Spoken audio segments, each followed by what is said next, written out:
noite, pessoal. Sejam todos bem-vindos a mais uma palestra.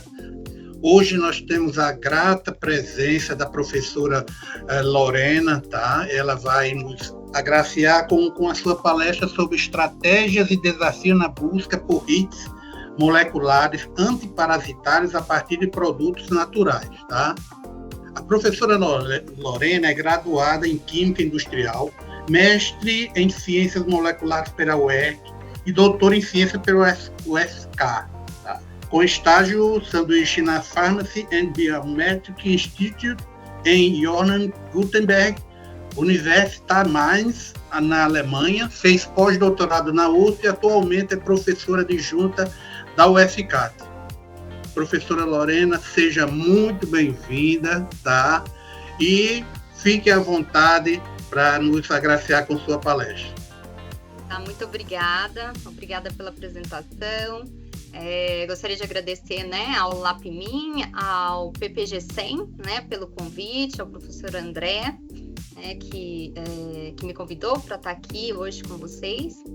E eu acho que também é uma oportunidade de falar um pouquinho, né, do que a gente faz de pesquisa aqui no Instituto de Química da UFCAT.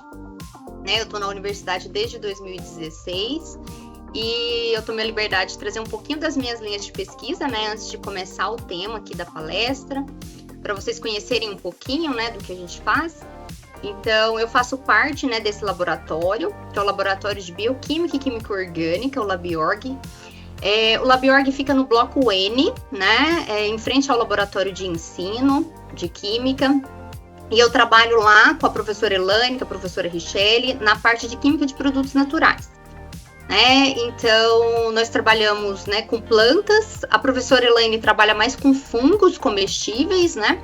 E eu e a Richelle, a gente trabalha mais com plantas de diferentes biomas, mas principalmente do Cerrado, que é a região que nós estamos, né? Que é um bioma super rico aqui nessa região de Goiás. E dentro da química de produtos naturais, a gente tem aí muito envolvido a química orgânica, né? Processos de extração, então a gente trabalha bastante com solventes orgânicos, etanol, hexano, acetatilitila, para poder preparar os extratos, para poder fazer fracionamento em coluna cromatográfica, né?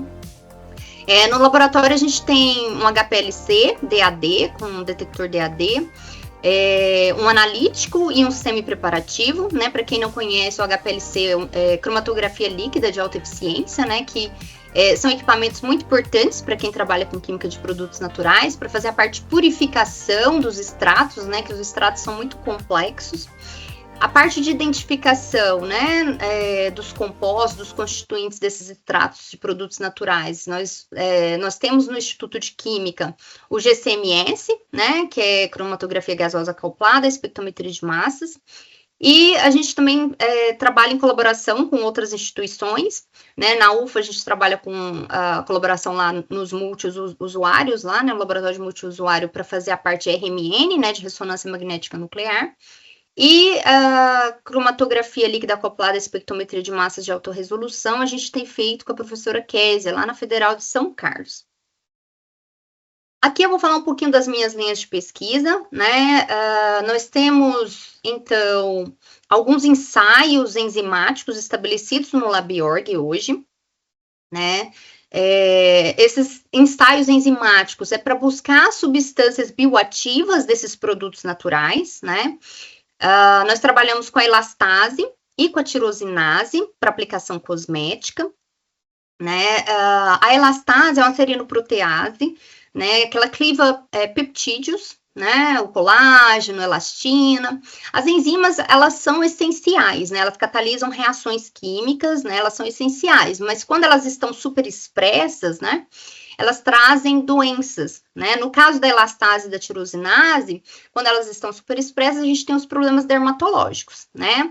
A elastase, então, né? A busca de inibidores em produtos naturais. Inibidores de elastase é para aplicação, então, anti-envelhecimento, para melhorar a elasticidade da pele. A tirosinase seria para aplicação aí como clareador de pele, porque ela é uma enzima, né, uma metaloenzima da via metabólica da melanina, né, da via da melanogênese. Então, a inibição dessa enzima poderia ser utilizada aí para esse tipo de aplicação. Então, hoje a gente faz esses ensaios no laboratório, né, por espectrofotometria, né, utilizando as reações que essas enzimas catalisam, tá? E a outra linha que a gente trabalha, né, na busca de princípios ativos, mais para aplicação farmacêutica, né? Então, atualmente, a gente também tem um ensaio da arginase no LabOrg, né, que é uma metaloenzima de Leishmania amazonensis. E essa enzima ela é essencial porque ela faz parte de uma via metabólica que produz poliaminas, né, que são essenciais aí para o desenvolvimento do protozoário da Leishmania. Eu vou falar bastante da arginase hoje, né, que o tema é busca de hits moleculares associada aí a essas doenças infecciosas. Então, hoje eu trouxe alguns exemplos, né, de trabalhos relacionados à arginase.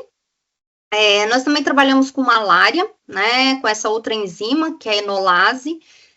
Mas essa enzima nós fazemos em colaboração com o CIBFA, né, com a USP, que foi um projeto colaborativo, né, que eu coordeno aqui na UFCAD, que é o FAPEG-FAPESP, e lá na USP o professor Guido, né, Rafael Guido.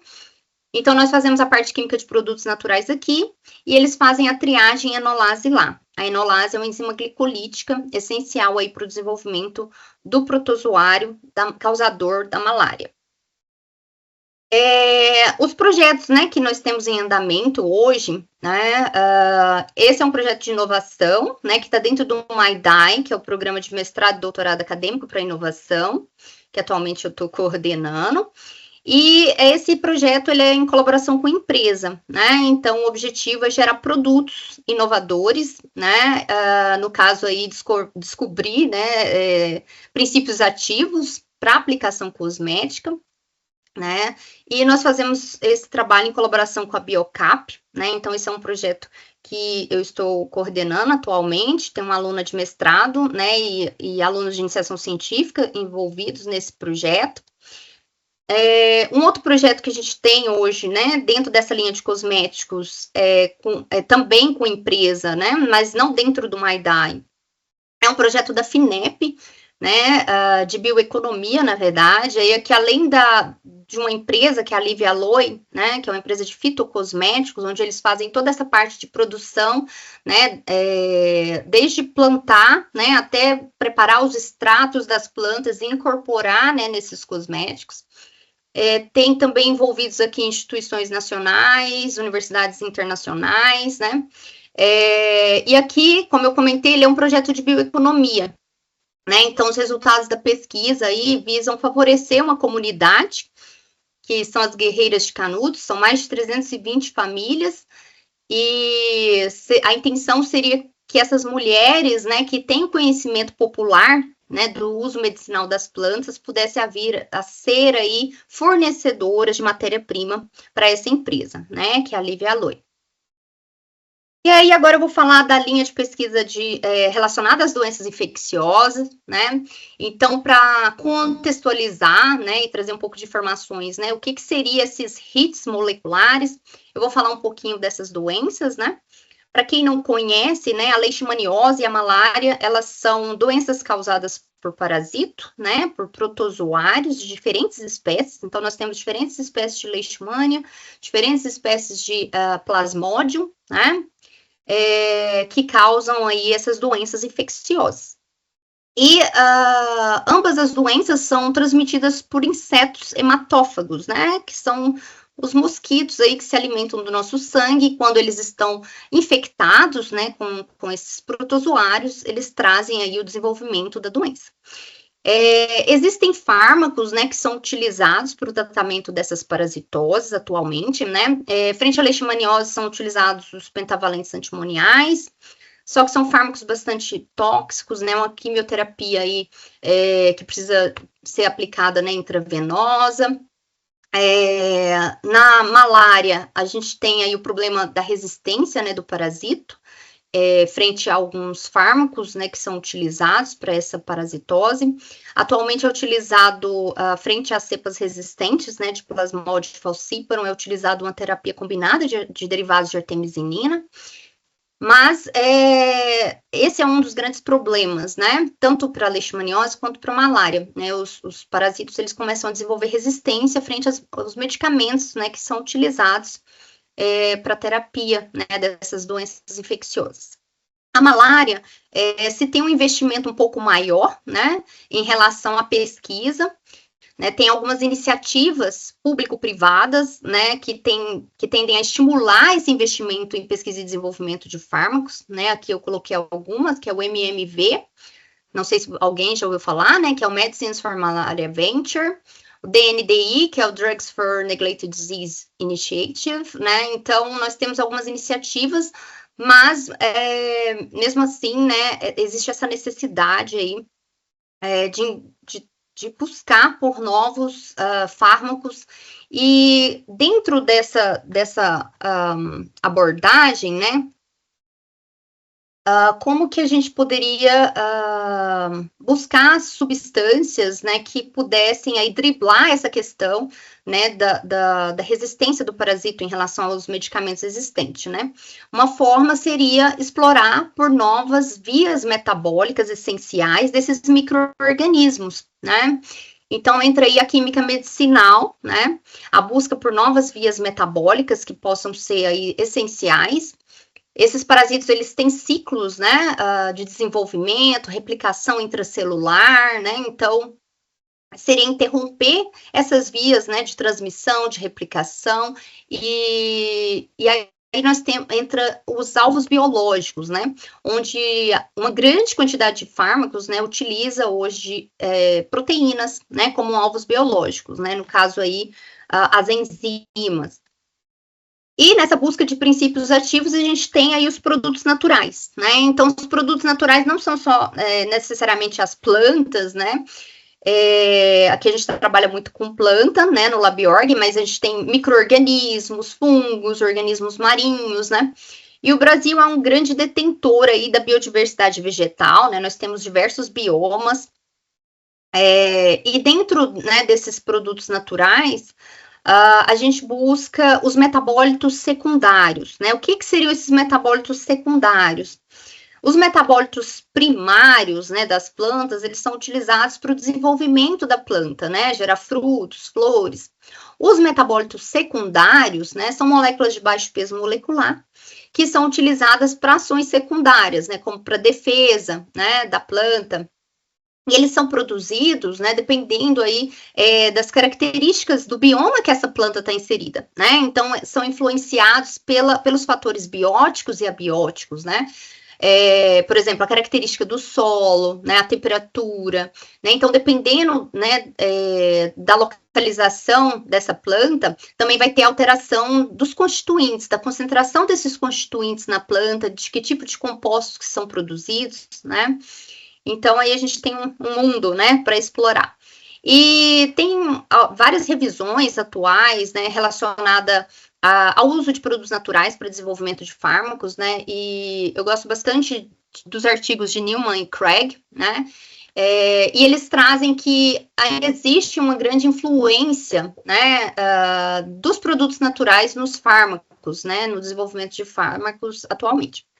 E a gente pode citar aí diversos fármacos que são utilizados, né, que são oriundos de produtos naturais, né, como a penicilina, o ácido acetilsalicílico, né. E aí eu trouxe alguns aqui da parte, né, de doenças infecciosas causadas por parasitos, né, que são oriundos de produtos naturais também, como a artemisinina, né, como eu comentei lá, falando da malária, né, os derivados de artemisinina ainda são utilizados hoje, né, para numa terapia combinada, né, frente a cepas resistentes do plasmódio, né. E a artemisinina, ela foi descoberta, né, foi isolada inicialmente de uma planta, né, de Artemisia annua, né, inclusive deu o prêmio Nobel aí, né, a Yu Tu de medicina, de 2015, né? Então, justamente porque até hoje, né, utilizados esses derivados, né, oriundos de planta, né, de artemisinina. Aqui a gente tem algumas outras estruturas de fármacos, né, que são oriundos de plantas, né, como a quinina, né, vários derivados quinínicos também já foram e são utilizados para o tratamento de malária, né, que é isolado de casca de cinchona, o lapachol, né, da tabebuia, né, que é um tipo de IP. E aí aqui tem vários tipos de metabólitos secundários que as plantas produzem, né? Diferentes classes de compostos, né? Da mesma forma que lá nos metabólitos primários, a gente tem lá os carboidratos, as proteínas, né? Aqui nos metabólitos secundários, a gente tem, né? No caso da artemisinina, é um sesquiterpenoide, né? A quinina é um alcaloide, o lapachol, derivado aí de quinona, né? De naftoquinonas. Então, existe uma riqueza em relação à diversidade estrutural, né? Por isso que é tão importante aí, né, o estudo dos produtos naturais. Falando de fármacos, né? Por que meu tema não é busca de fármacos, né? E sim busca de hits moleculares. A busca de novos fármacos, né? É um processo muito longo, né? De alto custo, né? Então leva-se aí muitos anos, né, de estudo, e aqui eu trouxe até um dado, né, do Pharmaceutical Research and Manufacturers of America, onde a gente tem aí de 5 mil a 10 mil, a cada 5 mil, entre 5 mil e 10 mil candidatos, né, a fármacos, apenas um passa para a fase de testes pré-clínicos, né, e clínicos, e é submetido aí à aprovação pelo FDA, né, que seria o Food Drug Administration. Como se fosse a nossa Anvisa, né, lá nos Estados Unidos, né, que é onde faz a parte de registros de medicamentos. Então, só para vocês terem noção, né, da dificuldade de se chegar aí a uma molécula, né, que possa ser uma nova entidade química, né, que possa realmente chegar a fármaco, né, é uma triagem, é um caminho realmente difícil, né, e o custo também, né, é muito alto, né, em torno aí de 1,2 milhões de dólares. E aqui eu trouxe só, de uma forma geral, só para vocês talvez visualizarem onde nós estamos aqui na universidade, né, em relação a esses hits, né, a busca desses ligantes. Na verdade, esse termo hits moleculares ou hits compounds, né, às vezes usa muito esses termos em inglês, né, porque é do rational drug design, né, assim, é da busca racional para o desenvolvimento de fármacos, né? Então usa muito esses termos, às vezes em inglês mesmo, né? Mas hits seria os ligantes, né? Seriam substâncias químicas que podem se ligar a esses alvos biológicos, né? Que seriam os nossos possíveis ligantes. E na academia nós estamos bem nessa fase inicial aqui, ó. Deixa eu só ver se eu encontro aqui, ó. O meu laser aqui, né? Nós estamos aqui, ó, bem no início, né? Na descoberta, tá? Então, a busca dos hits moleculares, ela tá aqui, na descoberta, né? Depois que a gente chega nesses ligantes, né? Aí tem que ser feita uma otimização, aí entra aí os estudos de farmacocinética, né? Otimização para potencialização também da parte da farmacodinâmica, né? Em termos de fazer com que essa substância ela seja realmente potente, né, para ser um protótipo aí, né? Então, depois a gente tem esses compostos líderes, né, aqui ainda na descoberta, que seriam já substâncias otimizadas em termos de farmacocinética, né? Que seria esse estudo, né, da parte de administração, metabolismo, né, dessa substância, a toxicidade, tudo isso é visto aqui no início, né? Porque não adianta eu ter uma substância muito ativa, mas que é tóxica, por exemplo, né? Então, toda essa parte de otimização, estudo em relação à estrutura e atividade, né? É visto nesse início, né? Os testes em vivo, né? Depois a parte de síntese em larga escala, testes de estabilidade, né? Em relação à formulação. Tendo compostos líderes, né, essa otimização continua, né, para potencialização, para que essa substância ela chegue, né, nesse alvo biológico. Aí vai para os testes pré-clínicos em vivo, né, com esses estudos. Depois a gente tem a fase clínica, né, que é bem extensa e aí já precisa de um investimento muito alto mesmo, assim, em termos financeiros, né. Então, toda essa fase aqui, pré-clínica e clínica, né, é necessário o envolvimento, né, da indústria farmacêutica, né, então, para esse desenvolvimento acontecer, né, então precisa da academia com a indústria farmacêutica. Na fase pré-clínica, né, são testados indivíduos saudáveis no início, né, a administração, né, desse composto líder, né, depois passa para a fase onde já tem pessoas que estão aí, né, com a patologia, né, e vai aumentando o número de indivíduos, né, vai se fazendo outros tipos de estudos, como posologia, estudo duplo cego, né, que seria administração de placebo para comparação. Então, tem várias fases, né, eu não vou me ater aqui, porque é bastante informação, né, mas é só para vocês terem noção, né, da quantidade de etapas, né, para se chegar realmente a um novo fármaco, que depois precisa ser registrado pela Anvisa e ser acompanhado a longo prazo, né, que é a farmacovigilância aqui, né, em relação aos efeitos colaterais inesperados e em relação ao que essa substância pode trazer, né, a longo prazo, tá?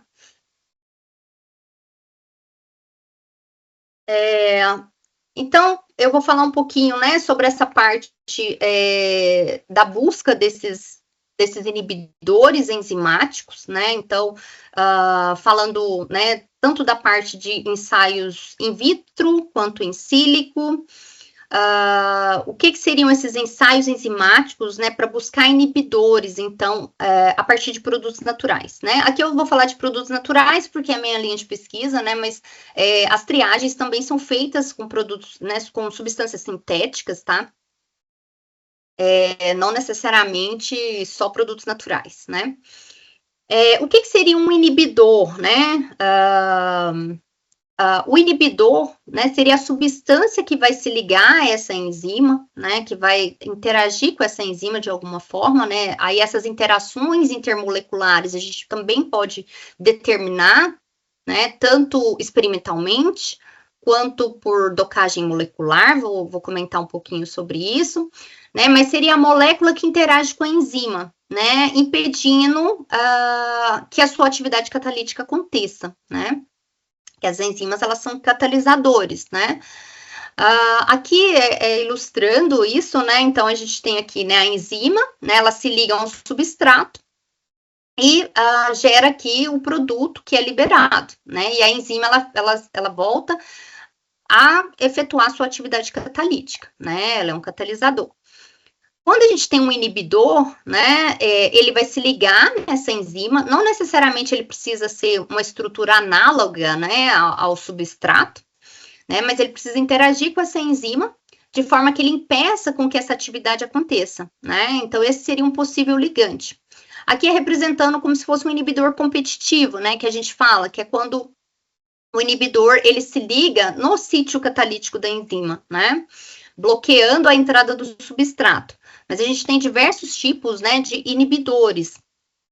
Nós temos o competitivo, o incompetitivo, né, que é quando o inibidor ele se liga a uma outra parte da enzima, né, na verdade ele tem interação com o complexo enzima-substrato, né, em outra parte que não é o sítio catalítico, né, e ele impede com que haja essa formação de produto reacional, né, então ele está impedindo a atividade catalítica.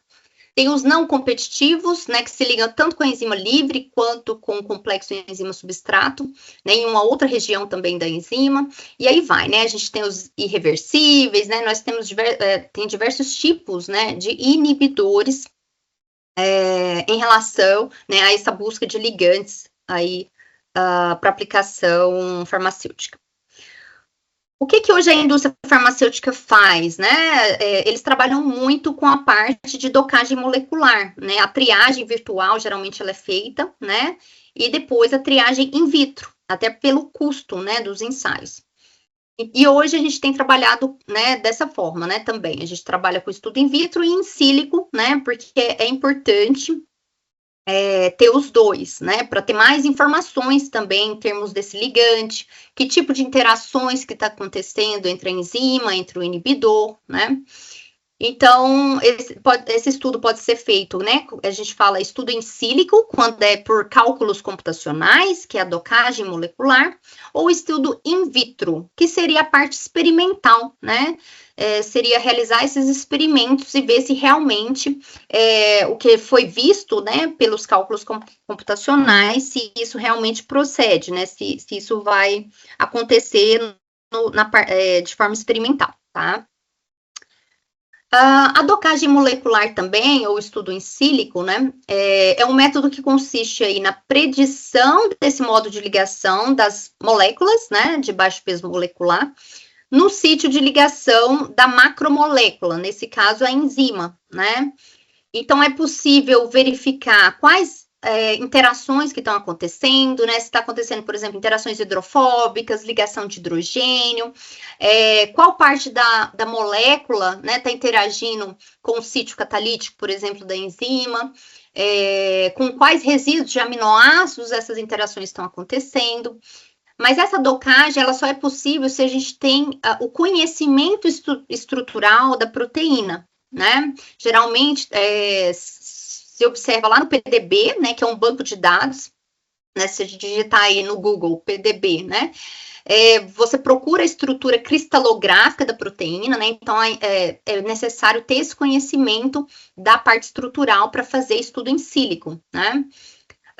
Então, é possível, além de ver as interações, mensurar, né, quão fortemente essa interação vai acontecer entre a enzima e o inibidor, né? Se esse inibidor vai se ligar fortemente ou não. Através dos cálculos, né, do score, da pontuação, a gente consegue prever se esse ligante é um bom ligante ou não, tá? Aí eu vou falar um pouquinho da parte experimental, né? Nós temos os métodos bioquímicos e os métodos biofísicos, né? Ambos são métodos para medir a interação intermolecular, né, da enzima com o ligante. O alvo proteico, né, a ser testado, né, ele precisa ser um alvo validado. O que significa ser um alvo biológico validado, né?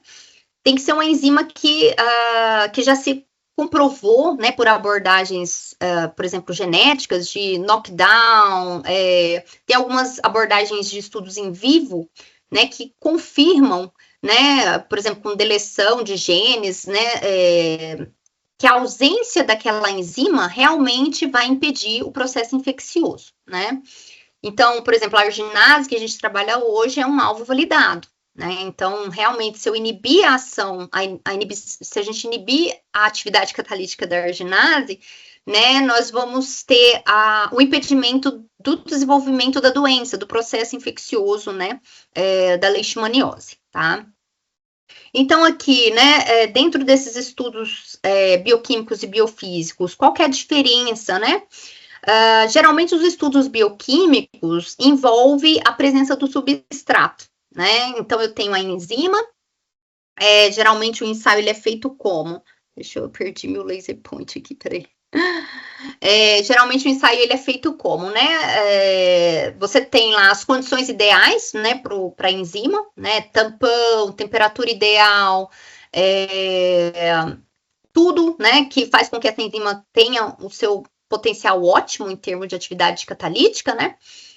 E você incuba, né, com o seu possível ligante, né, com as amostras que você quer analisar, né, o analito, que pode ser um possível ligante, seja um extrato de planta, seja um composto isolado puro de produto natural ou uma substância sintética, né, é feita a incubação, então, com essa enzima nas condições, né, dessa enzima, né, cada enzima, ela tem as suas características, o seu tampão ideal, temperatura ideal de atividade, né? Então, depois dessa incubação, é adicionado o substrato, né, na reação. E, geralmente, é feita a leitura, né, da absorbância, por exemplo, se for por uma técnica espectrofotométrica, ou é utilizada uma técnica por fluorimetria, né? Vai depender da reação enzimática, né? Do ensaio em si. Tá? E então a inibição ela é obtida de forma indireta, comparando com o controle negativo, que a gente chama, que seria a reação só com a enzima e o substrato. Né? Então, na verdade, o que a gente mede no espectrofluorímetro ou no espectrofotômetro, né, é o produto reacional. Né? A gente mede a atividade da enzima. E aí, quando tem um inibidor, a gente compara, né, e a gente vê a perca dessa atividade, calcula o percentual de inibição através das taxas reacionais. Tá? Então, isso é um método bioquímico, né? Aí existem vários métodos biofísicos que também permitem verificar a atividade enzimática e a presença de um ligante, né? De um composto que interaja com esse alvo biológico, né? Aqui eu coloquei alguns exemplos, né? Por exemplo, ligand fishing, né? Que é uma técnica de imobilização de proteína que permite retirar de misturas complexas, né, substâncias, possíveis ligantes ali naquela mistura, mas envolve a parte de imobilização, né, proteína. Aqui a gente tem esse exemplo do ligand fishing, né, que separa por magnetismo, e depois é feito análise por espectrometria de massas, né, para verificar a presença ou não desses ligantes, e aí monitora também, né, se tem aí essa ligação acontecendo, né? Aqui é um exemplo, né? É uma técnica que eu trabalhei quando eu fiz parte do meu doutorado lá em Mainz, né? Na Alemanha, que é o MST, que é Microscale Thermoforesis, né? Ou termoforese em microescala, onde você tem aí um aumento de gradiente de temperatura, né? E se a enzima, né, ela tiver já a fluorescência intrínseca, né, pode ser um processo label free, né, você não precisa incluir, né, nenhuma partícula fluorescente, né, se ela já tiver, né, intrínseca na enzima. E aqui também é uma técnica onde você não tem a presença do substrato, né, você só tem a enzima também em solução, né, tampão, nas condições ideais, a enzima e o possível ligante. E aí o que é feito é aumentar, né, tem um gradiente de temperatura que vai aumentando lentamente, e você verifica a mobilidade molecular, né? A presença de ligante é prevista pelas alterações, né, causadas de tamanho, carga, conformação, né? E é possível calcular aí a constante de dissociação por essa técnica. Aqui a gente tem outros exemplos, né, como a ressonância magnética nuclear, né, também é possível por RMN você verificar a interação entre a enzima e o inibidor, quais interações que estão acontecendo, né, e por cristalografia, né, a difração de raio-x, né, se você tem um cristal, que esse é o mais difícil, né, você consegue verificar, então, experimentalmente, o que você vê lá na docagem molecular, né? Aonde o inibidor se ligou, quais interações que estão acontecendo, né? Só que nem sempre é fácil você cocristalizar a enzima com o inibidor, né? É bastante desafiador, né? Então, aqui são só alguns exemplos, tá? De técnicas que você pode utilizar aí, mas existem outras, tá? Aqui é falando um pouquinho da parte desses ensaios bioquímicos, né? Então, que é feito uma triagem biológica inicial, numa concentração fixa, né? Das substâncias, né? Ou dos extratos de planta. E se você obtém resultados aí que sejam promissores, né? Que tem aí uma alta inibição enzimática, né? Determinado a potência inibitória, né? Que é o IC50. O IC50 seria aí a quantidade de inibidor, né, a concentração de inibidor necessária para reduzir em metade a atividade enzimática, né? E pelo IC50 você define também as concentrações para determinar mecanismo de inibição. Então, aqueles modos de inibição que eu comentei, né, competitivo, não competitivo, né, que está associado a como o inibidor interage com a enzima, também é possível determinar pelos métodos bioquímicos em solução, né? Então, você consegue, através de análise gráfica, analisar o modo que esse inibidor está interagindo, né? E encontrar também o KI, né? Que traz a questão da afinidade, né? O quão fortemente esse inibidor interage aí com a enzima. Aqui é só um exemplo, né, como eu falei, né, de gráfico, né, onde a gente vê essa questão do modo de inibição, né, não sei se todo mundo já ouviu falar de estudo de cinética enzimática, né, para quem tem aí as disciplinas de bioquímica, né, os alunos, né, que estão assistindo, que já viram bioquímica, já devem ter escutado falar, né, mas o estudo de cinética enzimática está associado a quê, né, a observação e ao conhecimento do ótimo, né, da enzima, né, da atividade catalítica dessa enzima, né, aí é determinado lá o KM, né, que é a constante de Michaelis-Menten, a velocidade máxima, né, e quando a gente insere um inibidor, né, na história, esse KM, esse V máximo, eles vão variar, né, e essas alterações a gente observa, né, através das taxas reacionais, né, e a gente trata esses dados experimentais, né, utilizando abordagens gráficas, e a gente consegue propor, então, né, esse modo de inibição desse ligante, né, que se mostrou aí potente através da determinação do IC50, tá? Geralmente, como que é feito o experimento, né? Se mantém a concentração do inibidor, né? E você varia a concentração de substrato e verifica o comportamento aí, né, da enzima. Aí aqui é mostrando, né, um modo de competição, um modo competitivo, né, então para um inibidor do tipo competitivo, que seria esse inibidor que se conecta, né, no sítio catalítico da enzima, a gente teria um gráfico, né, com essa carinha, né, onde o eixo Y a gente tem um dividido pela taxa reacional, né, pela velocidade, no eixo X dividido pela concentração de substrato, e todas as linhas se convergem aqui, né, no eixo Y, tá?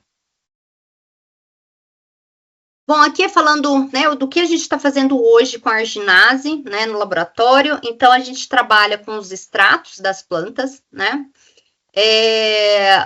Esses extratos, né, são produzidos e geralmente a gente utiliza etanol nos processos de extração.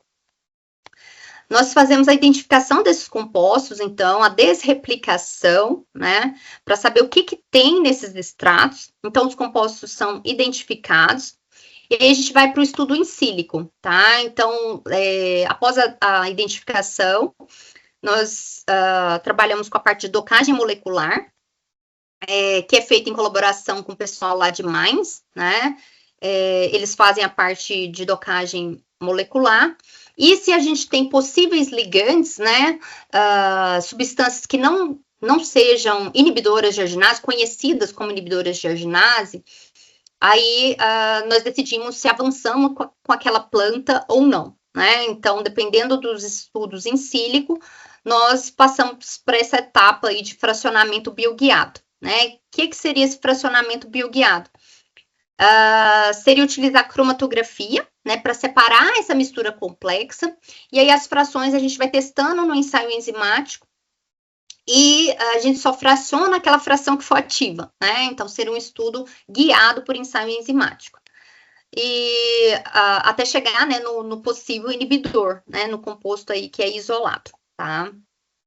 Então, a busca desses hits, né, seria essa etapa, né, seria o envolvimento desses estudos in vitro, né, da triagem in vitro, da triagem in silico, né, e do isolamento desses compostos, né, para encontrar novos ligantes, né, novos inibidores enzimáticos.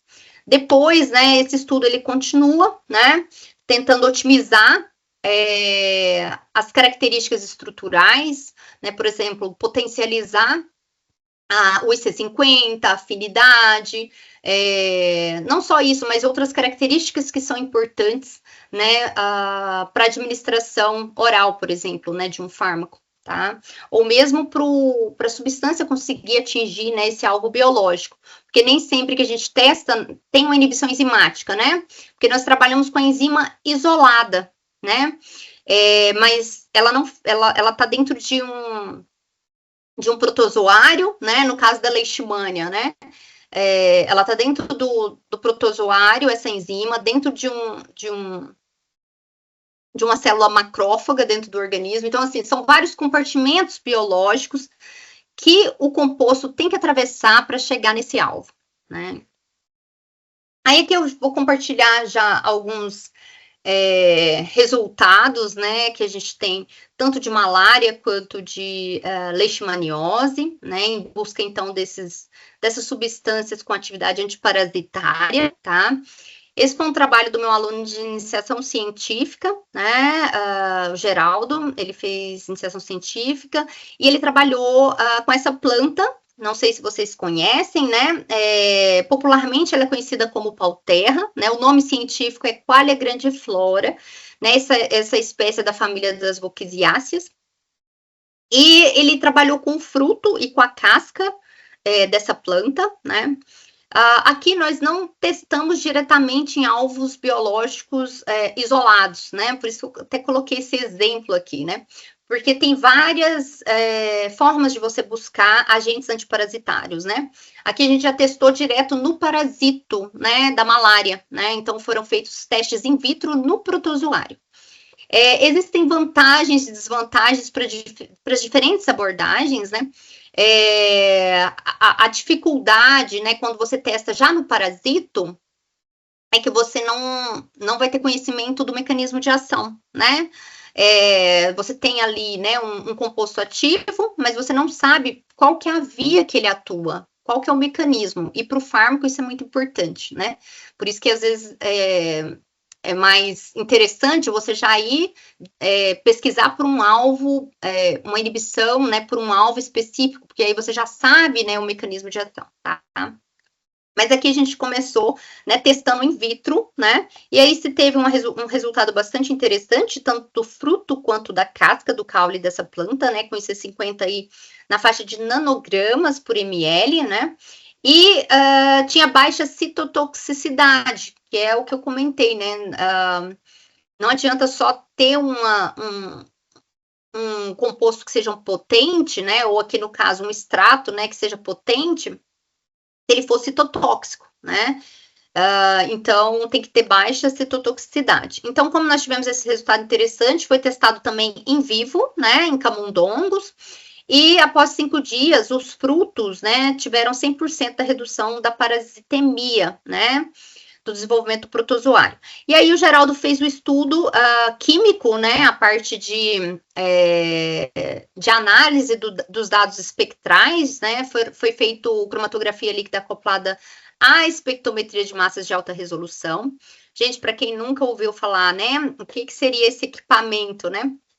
A cromatografia líquida, né, no caso de ultra eficiência, né, é uma técnica analítica de separação de misturas complexas, né, e ela é hifenada, ela é ligada a uma técnica espectrométrica, né, que seria uma técnica para identificar, né, para propor as estruturas, né, então esses dados de espectros de massa são analisados e a gente propõe essas estruturas químicas, né? Então, foi feito esse experimento, né, que permite analisar uma mistura complexa, né, que era o extrato, no caso aqui, né, que tem aí várias substâncias, e ele conseguiu identificar, então, 32 compostos, né?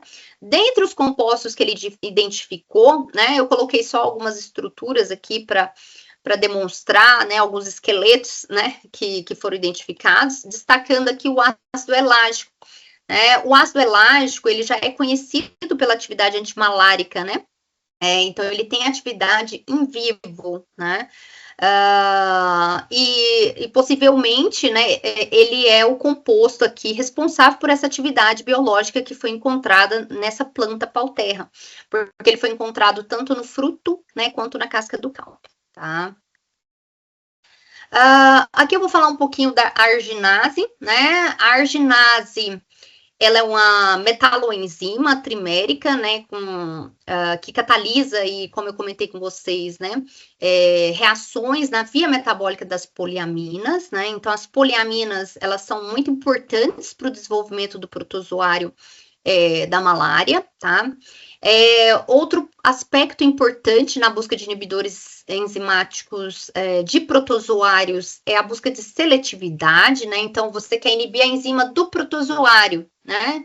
Não a enzima humana, né? Mas nós temos enzimas que são homólogas às enzimas do protozoário, né?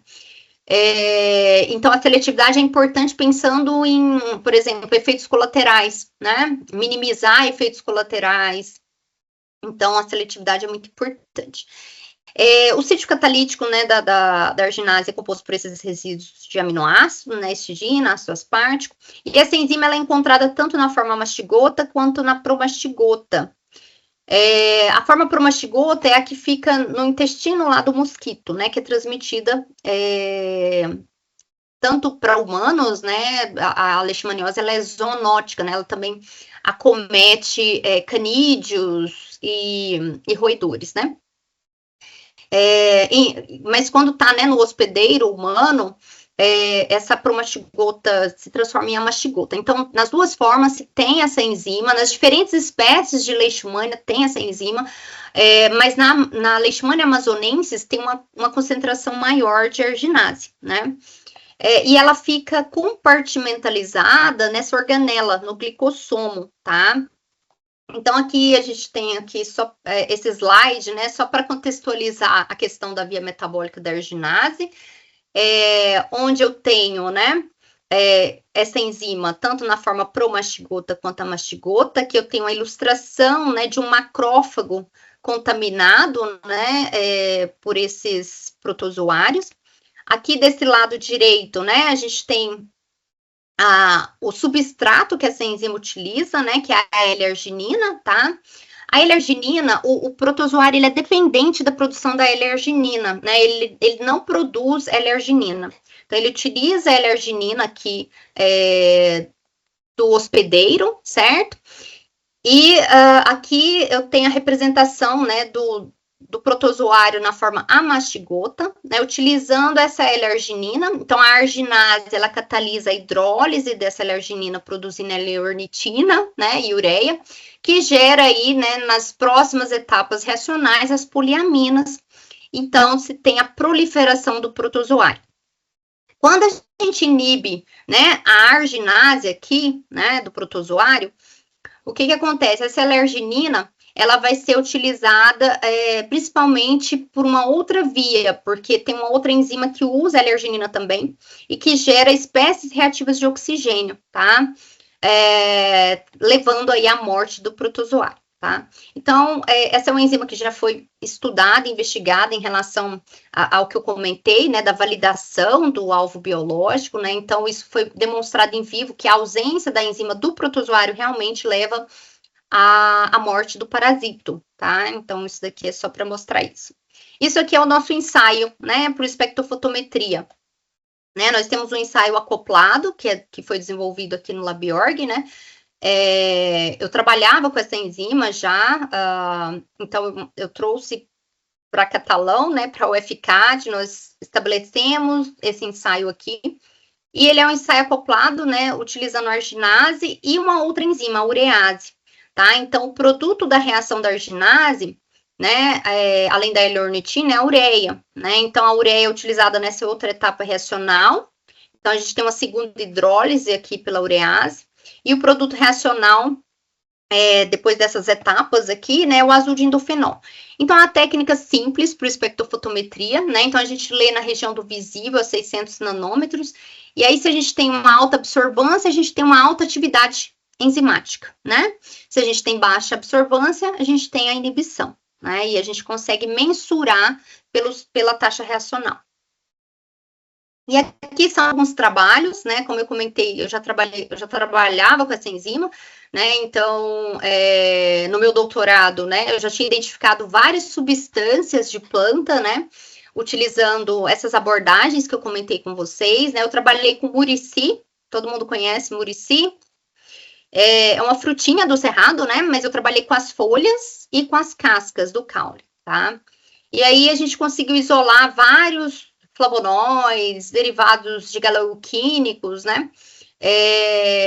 Dessa planta.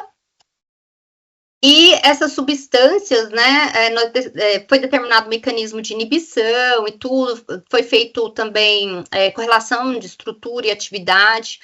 No caso dos flavonoides, a gente percebeu que o anel B, né, do flavonoide, que é esse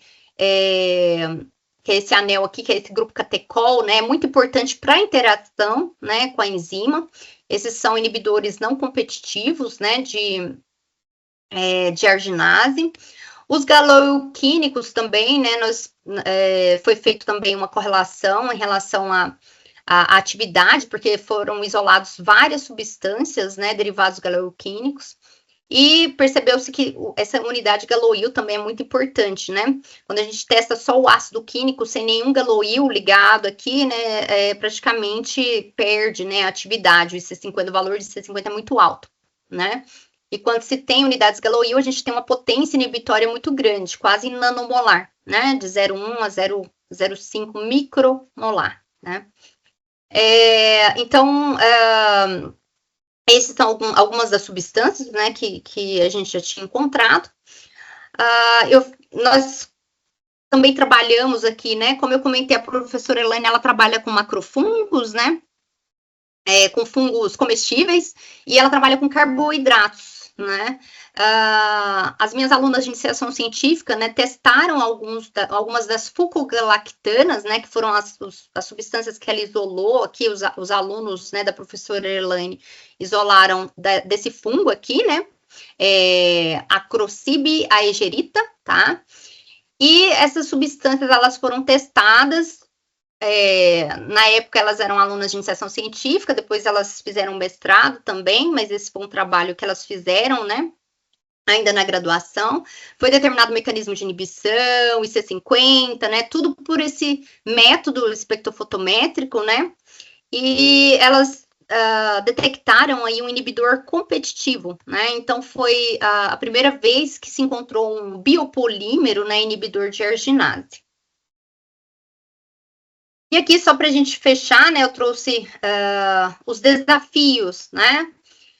Quais são os desafios que a gente tem em termos de trabalho de química de produtos naturais, né, na busca desses inibidores, desses ligantes, desses hits moleculares, né? Quando a gente trabalha com os extratos das plantas, né, a gente tem uma mistura muito complexa. E não necessariamente, né, se o extrato da atividade, a gente vai conseguir chegar a um composto puro ativo, né? Nem sempre essa história é feliz, tá? Então, isso por diversas questões, né? Até pontuei algumas aqui, né? Às vezes a atividade biológica está associada ao sinergismo, né? A gente tem muitas substâncias, tem atividade. Quando a gente separa essas substâncias, não tem mais, né, essa atividade. Às vezes pode acontecer falsos positivos, né, porque os extratos, eles são uma mistura muito complexa, né, então deu atividade inibitória, né, o extrato. Mas às vezes a gente não tem um ligante, às vezes a complexidade do extrato é tão grande que está impedindo com que aquela enzima desempenhe o seu papel, né, não necessariamente por um ligante ali, né. A substância ativa, ela também pode ser minoritária, né? Então, você começa com extrato ativo e você vai fracionando, né? Utilizando cromatografia, vai fracionando, e quando isola, você isola substâncias puras e nenhuma dela é ativa, né? E, né, uma possibilidade seria essa, né? Na verdade, o princípio ativo, ele era tão minoritário e você não conseguiu isolar, né? Quem trabalha com produtos naturais sabe o tanto que é complicado, né? Geralmente você tem miligramas, né? Você começa aí com uma quantidade muito grande, né, de planta, com quilos, né?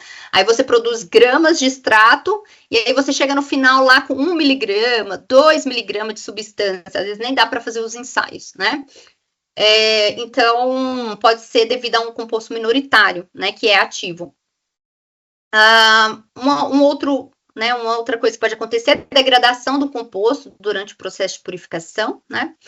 E uma outra questão, né, que a gente tem é quando você trabalha com a planta, né, o extrato é ativo e você chega a substâncias ativas, né, puras, mas que já são conhecidas, né? que já são conhecidas como inibidoras desse alvo, né, biológico. Então, são alguns desafios, e para tentar minimizar, né, esses problemas, essas dificuldades que a gente tem, né, porque o estudo bioguiado, ele é muito laboroso, né, o aluno tem um trabalho de bancada aí realmente longo, né, então a gente tem trabalhado aí, né, com essas colaborações, com a docagem molecular, né, com o pessoal lá de Mainz. A gente tem feito dessa forma, a gente tem pegado o extrato, né, a gente vai para o campo, coleta a planta, seca lá, por exemplo, se fosse folhas, casca, né, a gente seca, moe, extrai, né, prepara esses extratos. Esses extratos, eles são testados in vitro, né, na arginase, e aí nós fazemos a parte de desreplicação, tá? Atualmente eu estou trabalhando com espectrometria de massas de alta resolução, né? O LCMS a gente está fazendo lá na UFSCar, com a professora Késia, e meus alunos têm utilizado, além, né, dos softwares que são utilizados, como Data Analysis, né? A gente tem trabalhado com Molecular Networking, né, que é o GNPS. Para quem nunca ouviu falar, né, o GNPS é uma plataforma free, né, então você não tem custos para utilizá-la, tem vários bancos de dados, né, que estão disponíveis nessa plataforma para a parte de identificação dos compostos, e você também alimenta os seus dados nessa plataforma, né, enriquecendo ainda mais, né, como fonte de dados aí para comparação com os dados experimentais de espectrometria de massas, né. Esse molecular networking também facilita a identificação dos compostos, né? Eu vou falar um pouquinho disso daqui. Depois que a gente faz a desreplicação, né, que seria identificar as substâncias dessa amostra complexa, aí a gente parte para o estudo bioguiado ou não, dependendo, né, da docagem molecular, se a gente encontra possíveis ligantes, se esses possíveis ligantes forem diferentes do que a gente já encontrou, né, que tem aí relatado na literatura, tá? O GNPS, né, ele agrupa os dados espectrais, né, em clusters, né, então se eu tenho similaridade espectral, né, são gerados clusters, onde cada cluster, então, geralmente é de uma classe de metabólito secundário, né, porque eles têm similaridades de fragmentação, né, por exemplo, um cluster de flavonoides, um cluster de alcaloides, né, e isso facilita a identificação, permite também outros tipos de comparações, né, por exemplo, se a pessoa trabalha com diferentes partes da planta, né, fruto, casca, folha, flores, ele permite comparar o que tem de comum, né, nessas diferentes partes da planta, substâncias que só tem em uma parte da planta, você consegue gerar, né, esses clusters e observar, né, e tirar bastante informação relacionada a isso também. Esse aqui seria o último trabalho, né, associado a essa estratégia que eu comentei com vocês aqui, né, principalmente pensando na questão que eu comentei dos desafios, quando se trata de um composto minoritário, né, como que a gente vai conseguir encontrar essas substâncias que são minoritárias, né, na planta, e que são princípios ativos, né, que têm aí uma atividade biológica, né, então seria mais pensando nesse sentido, né, que a gente começou esse trabalho. Minha aluna de mestrado, a Leia, né, que trabalhou com essa planta, né, que é a Drimys brasiliensis, mas depois a Thaís, ela veio, né, para completar a questão do uso do GNPS, né, para poder analisar esses dados espectrais, né, então ela ajudou a construir aí, né, esses resultados, né, mas foi praticamente o trabalho da Leia de mestrado, né, que eu vou estar compartilhando aqui com vocês. Deixa eu só tirar esse... aqui ela fica aparecendo aqui. Aí. Então, a Drimys brasiliensis, né, ela é uma planta da família Vinteraceae, predominante aí na América do Sul e Central. Tem várias espécies do gênero Drimys, né, são 6 espécies, onde 2 são encontradas no Brasil, tá? Ela é conhecida popularmente como casca de anta, e é utilizada aí, né, para tratar inflamações, febre, diarreia, asma, bronquite. E o que chamou atenção, né? Por que estudar essa planta aí para leishmaniose, né? Já tinha algumas espécies de DRIMES que apresentava atividade leishmanicida, né? Então, por isso que a gente teve interesse em verificar, né, essa espécie em específico, porque já tinha na literatura relatado que a Drimys brasiliense tinha atividade leishmanicida, né? Então, a gente ficou na expectativa de encontrar aí, então, possíveis agentes, né, leishmanicidas, né? Substâncias que fossem aí, tivesse esse tipo de atividade pela inibição da arginase, né? E o extrato dessa planta, né? A Leia começou com várias plantas, né? E o extrato dela deu uma atividade inibitória muito alta em arginase, né? Então, isso nos chamou a atenção também. Aqui são alguns compostos que já eram relatados na literatura, né? E a gente viu, né, também estruturas um pouco diferentes da que a gente já tinha encontrado em relação a inibidores de arginase, né? Então, nós visualizamos aí uma possibilidade de encontrar novas classes de metabólitos secundários que pudessem ser inibidores de arginase. E aí esse trabalho foi então desenvolvido, né, pela Leia. Ela trabalhou também com cromatografia líquida acoplada à espectrometria de massa de alta resolução, né, para desreplicação. E o trabalho dela foi publicado, né, no Medicinal Chemistry Research, e nosso trabalho foi escolhido aí para a capa da revista, né, desse volume, dessa publicação, onde a gente trouxe essa estratégia, né, de uso de molecular networking e docagem molecular para buscar inibidores de arginase dessa planta, né, visando principalmente, né, esses compostos minoritários que a gente não conseguiria isolar pelo fracionamento, né. Então, ela trabalhou com os dados espectrais, né, do extrato que foi ativo da planta, né, tanto das folhas quanto das cascas do caule da planta, e através, né, de diferentes softwares, ela analisou esses dados, propôs algumas estruturas, foi feito, então, a docagem molecular, né, desses compostos, e foram encontrados, né, os possíveis ligandes. Aqui, né, o IC50, né, que foi obtido, o IC50 que foi obtido, né, em relação aos extratos do caule e das folhas, né, foi de 13,6 e 8 microgramas por ml, né, a triagem, né, desses extratos em arginase, a gente faz uma concentração baixa, né, desses extratos, a gente testa em torno de 25 microgramas por ml. Então, como teve uma inibição muito boa, foi determinado o IC50 desses extratos, tá? Encontrando esses valores aí na faixa de microgramas por ml.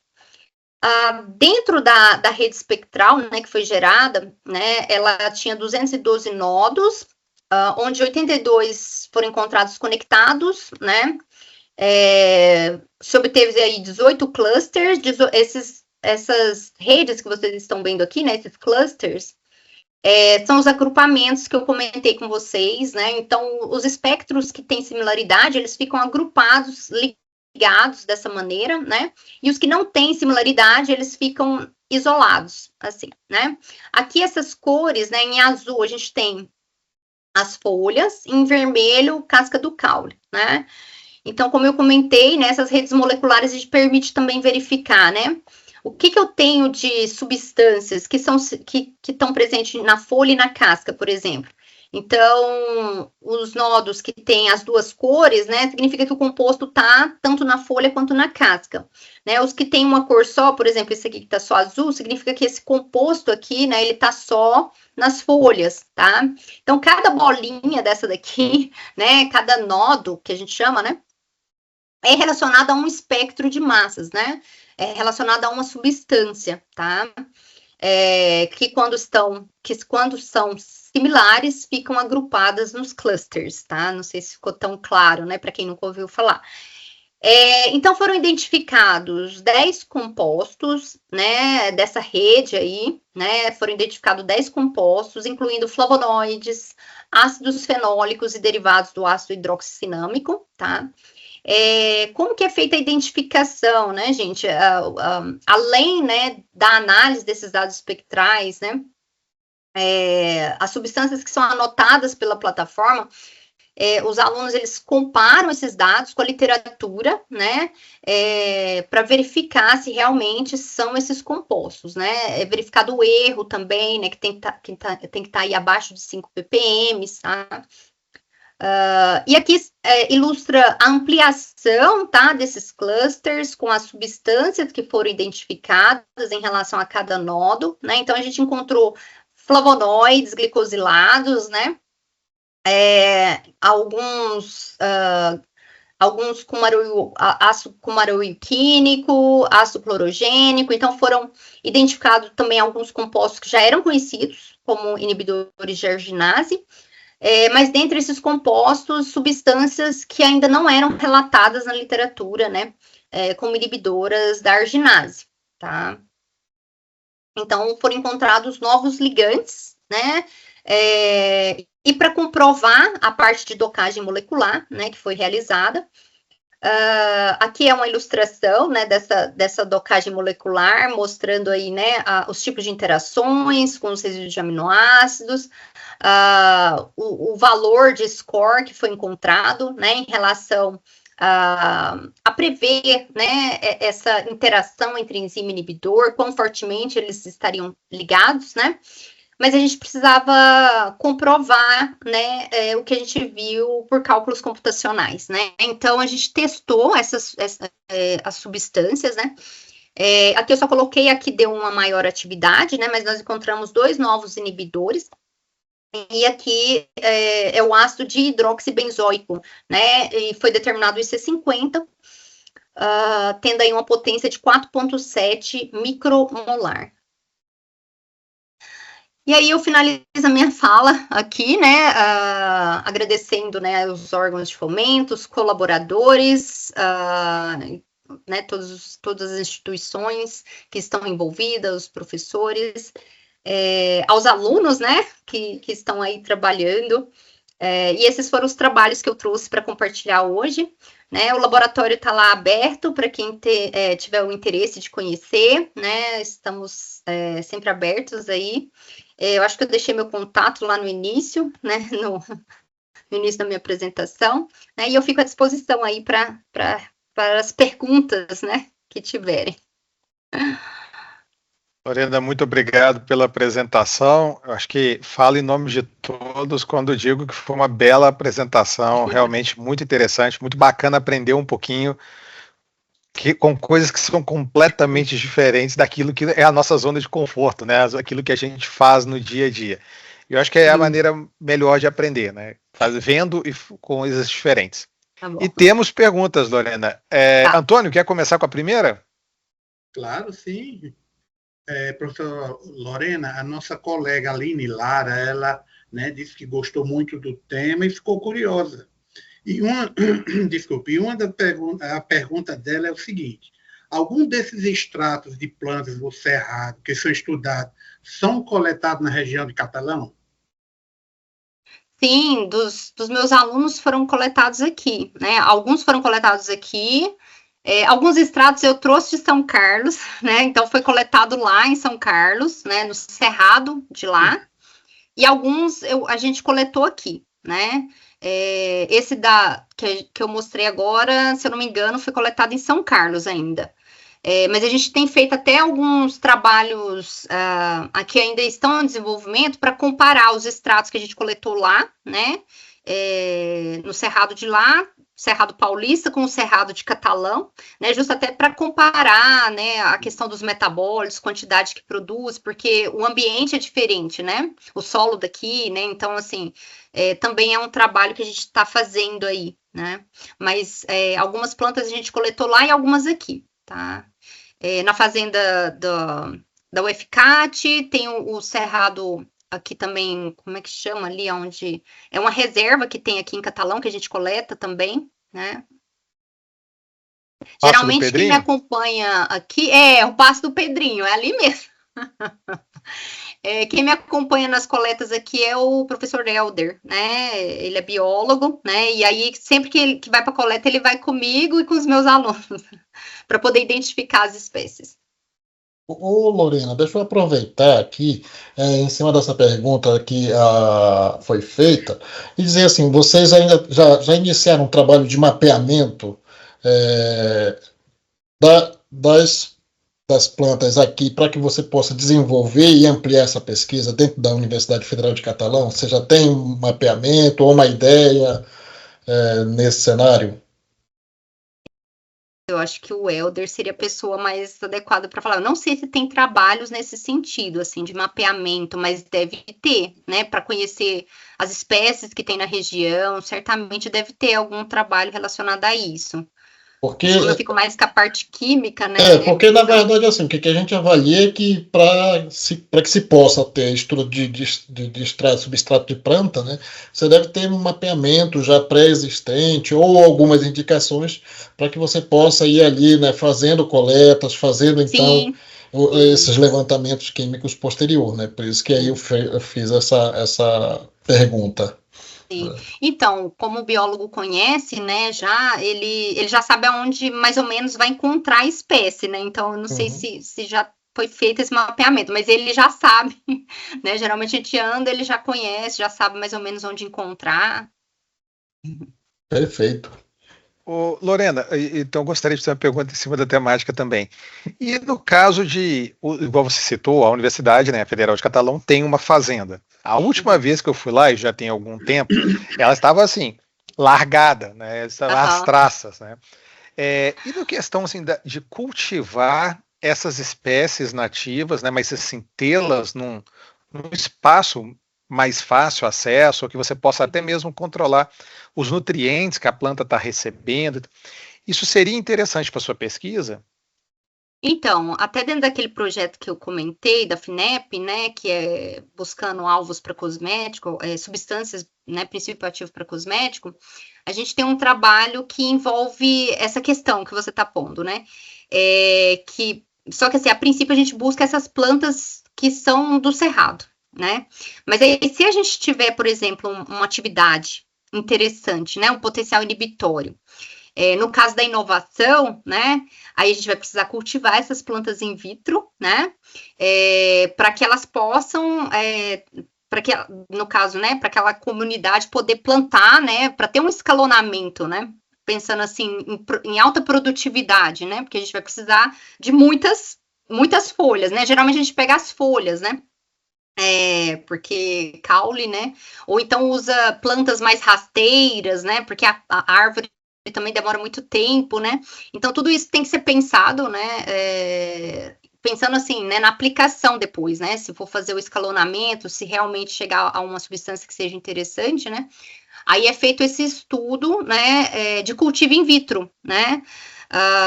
Nesse projeto, quem está fazendo essa parte de cultivo in vitro é um professor da UFG, né? O Mosena, que inclusive, eu acho que você conhece, né? Ele trabalha com essa parte de cultivo in vitro de planta, né? Que também é muito importante, né? Para esse tipo de abordagem, tá? Mas atualmente eu tenho trabalhado mais com plantas nativas mesmo, né? Que são encontradas assim no meio, né? Mas aí dependendo da aplicação, né? Aí a gente precisa ver como que elas poderiam ser cultivadas aí.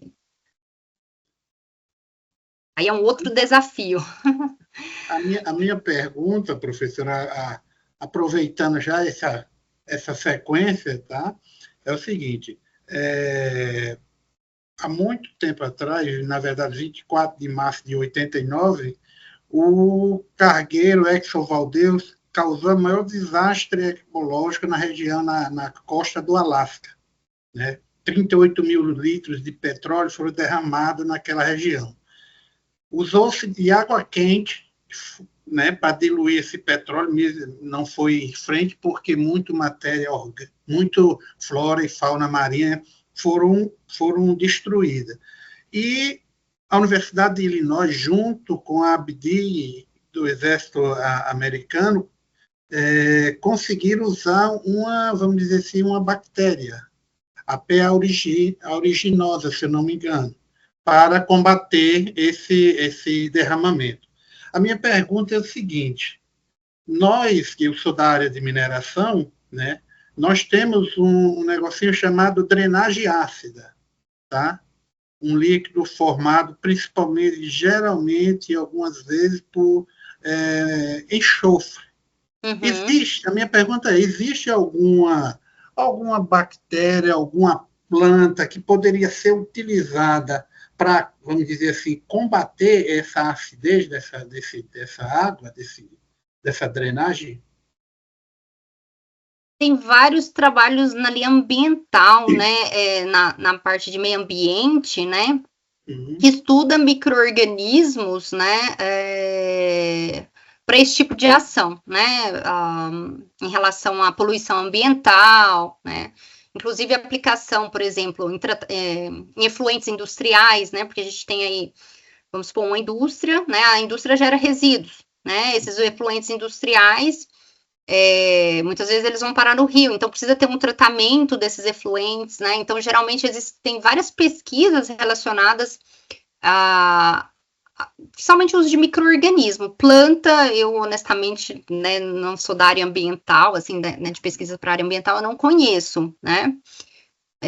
Mas tem muito trabalhos com micro-organismos, ou mesmo com substâncias também, né? Inorgânicas, orgânicas, né, que podem estar agindo, né, nesse sentido.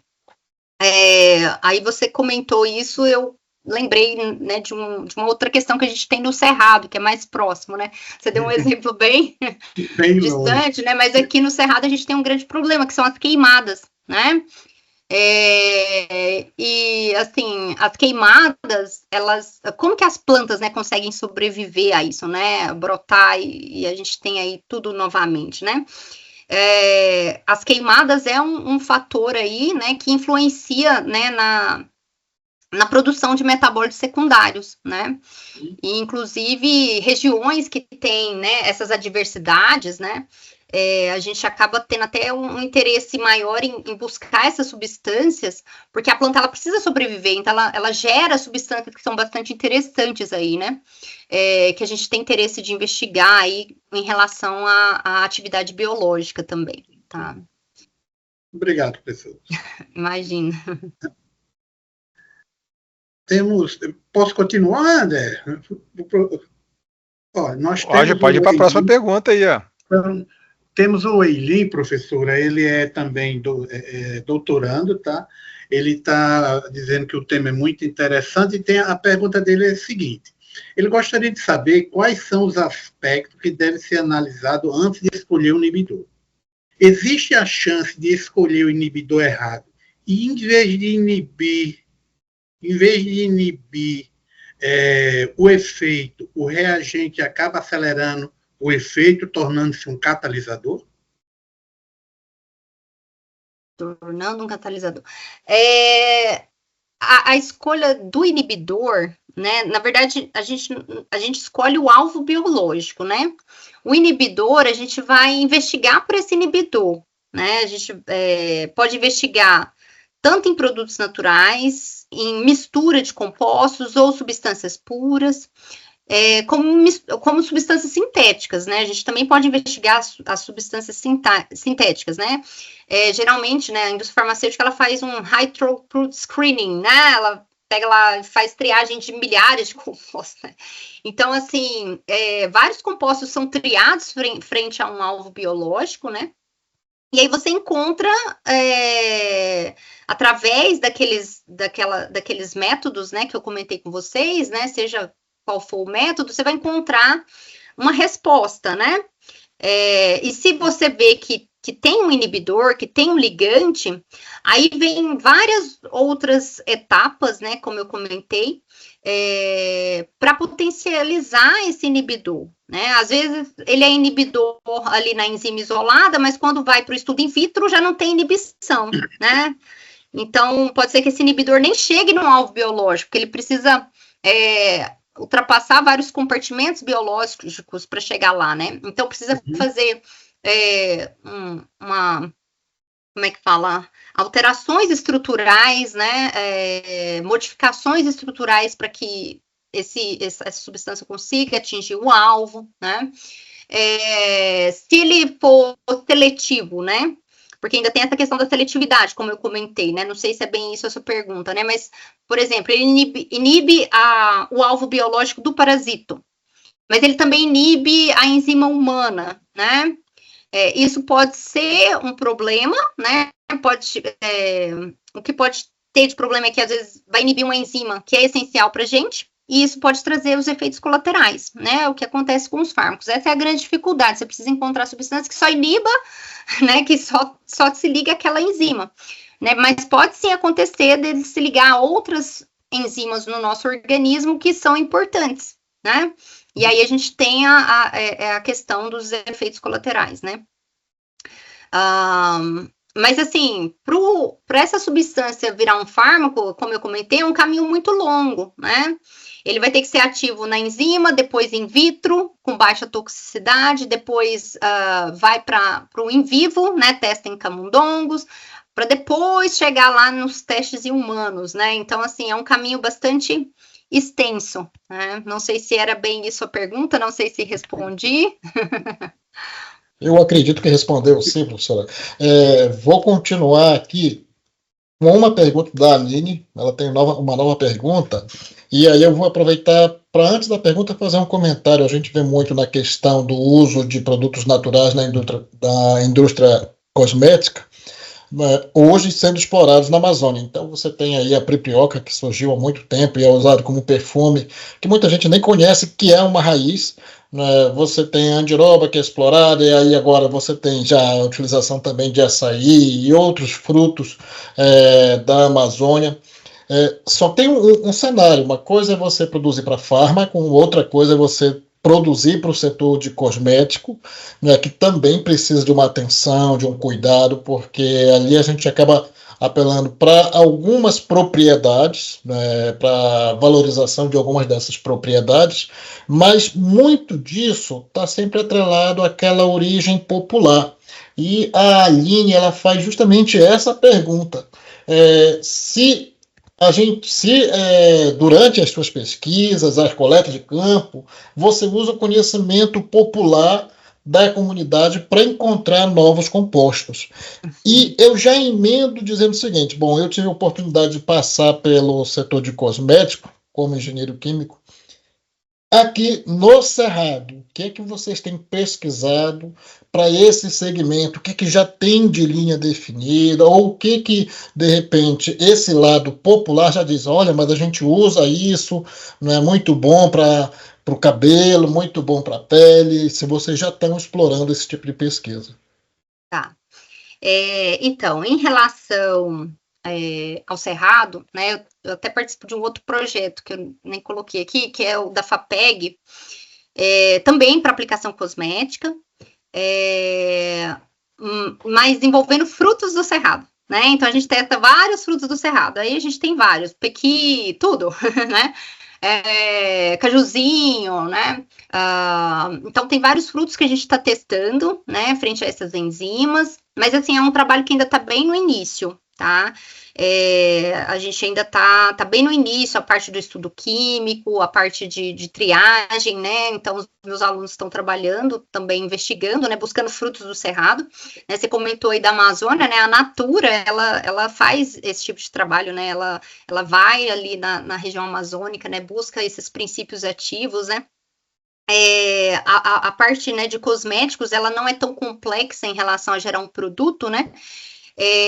Principalmente pensando que a gente está incorporando um extrato, né? No fármaco, você precisa isolar a substância, ela precisa estar super pura, né?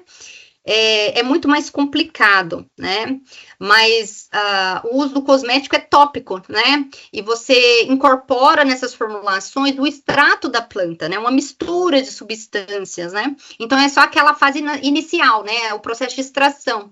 Você não faz todo esse estudo de fracionamento, isolamento, pode fazer também para conhecimento, para publicação, né?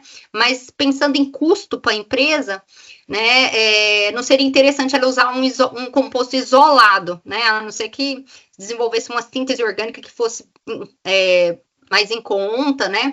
Mas pensando em fitocosméticos, né, a gente incorpora esses extratos das plantas, né, como produtos naturais nas formulações cosméticas. Em relação... Ai, desculpa, eu esqueci a pergunta dela, era relacionada a... Justamente se vocês utilizam a cultura popular, o conhecimento popular. Sim, isso. Tá. Em relação à cultura popular, né, para os cosméticos, né, no caso do projeto que a gente está desenvolvendo com a Lívia Aloe mesmo, a gente está usando o conhecimento popular daquela comunidade, né, da comunidade de Canudos. Então, a gente está usando o conhecimento delas, do que elas utilizam ali, né, para a pele, e investigando isso cientificamente, né? Então, nós não estamos investigando só nessas enzimas aqui de Catalão, né? O pessoal lá de Berlim está trabalhando com atividade anti-inflamatória, antimicrobiana, para ver se realmente, né, esse estudo confirma, né, essa aplicação que elas já fazem lá, né? E geralmente, né, é uma das abordagens que a gente usa também na linha farmacêutica, né?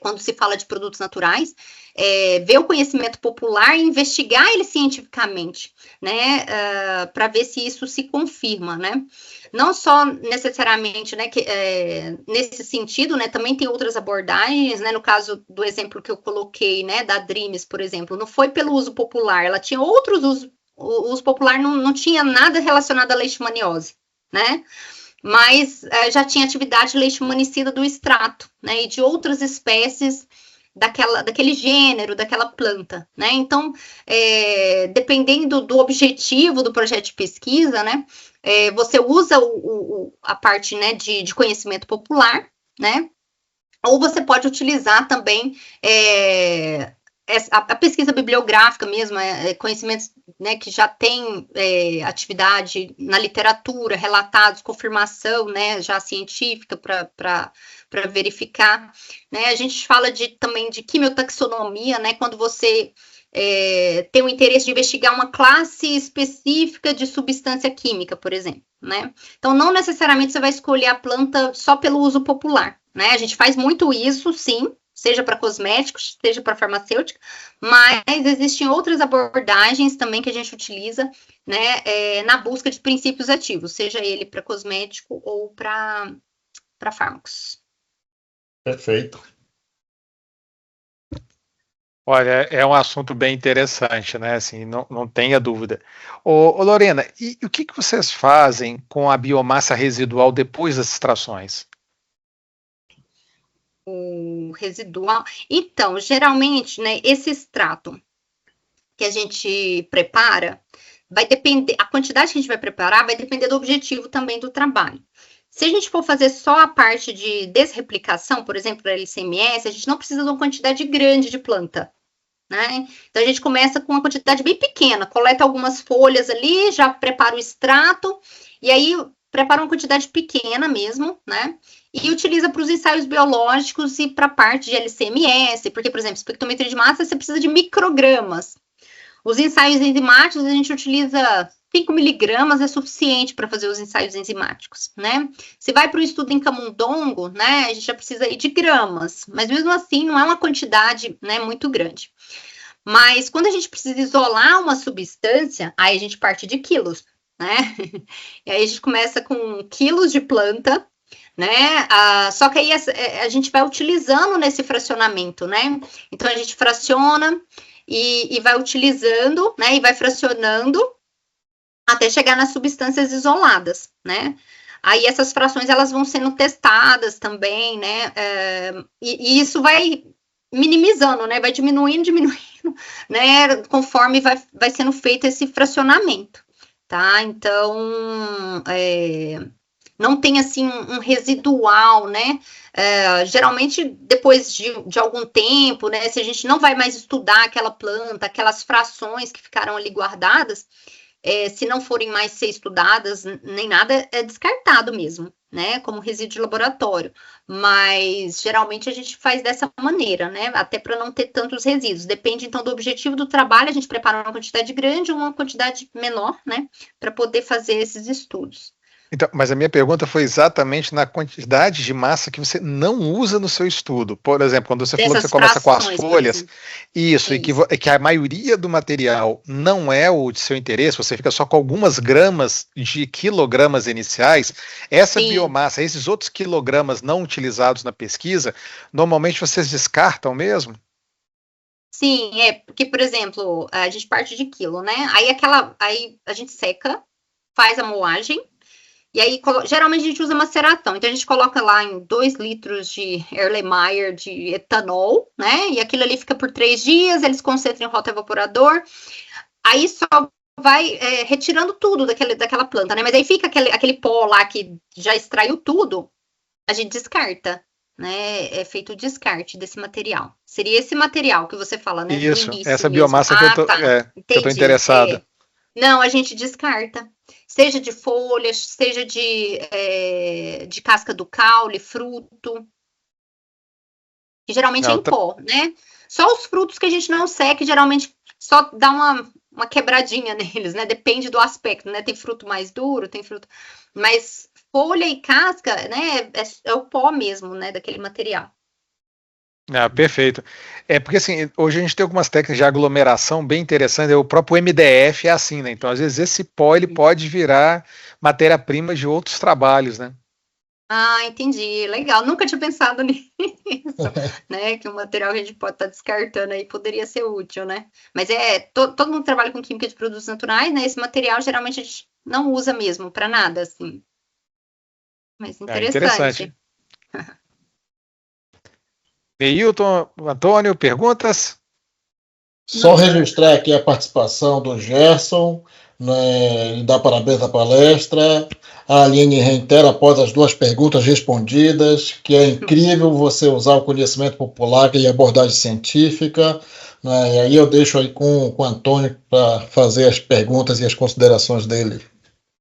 Não, professora, como eu disse, né, é um prazer tê-la aqui conosco, né, nessa palestra, né, como a Aline também falou, nos traz muita curiosidade a respeito. Nessa conversa extrovertida conosco aqui, me veio uma curiosidade, tá? Eu sou do Nordeste, pelo sotaque eu acho que dá para notar, né? No Nordeste, nós temos uma planta chamada, a gente chama de aguapé. Tá? É uma planta que ela aquática, tá? Que ela tem raízes compridas, tipo